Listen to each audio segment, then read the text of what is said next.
Good morning, Council President Labange. It is Eric Previn, no longer a candidate for the CD2 race. I'd like to congratulate Mr. Corian on a victory. I did get 25% of the vote, but I'll speak on the item, which today is an item to issue some bonds, $16.4 million worth of bonds for a group that I'm actually very familiar with called the AIDS Healthcare Foundation. This, as we all know, is Michael Weinstein's group, who, along with his team, sued the city and the county in order to get some sort of health commission going, which we are it's underway at the moment.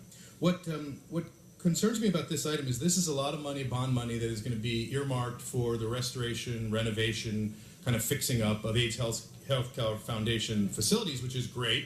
I think that sounds like a good area.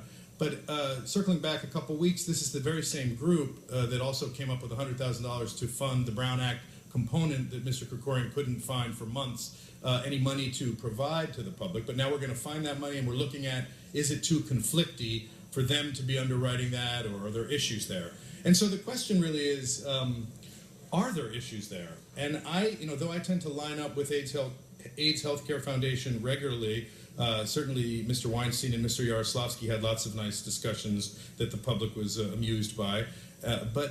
But in this case, I would just ask that maybe this item too needs to be studied carefully by someone other than Mr. O'Connell, obviously, who has his plate full, but a city attorney who would be appropriately trained on these kinds of issues where ethical walls and conflict of interest that has taken the interest of many of the council members, including Mr. Koretz yesterday with that spectacular presentation at item 19. And Mr. Dion, that is not on. He is not on topic. All right, thank you, Mr. Previn. Your time is completed.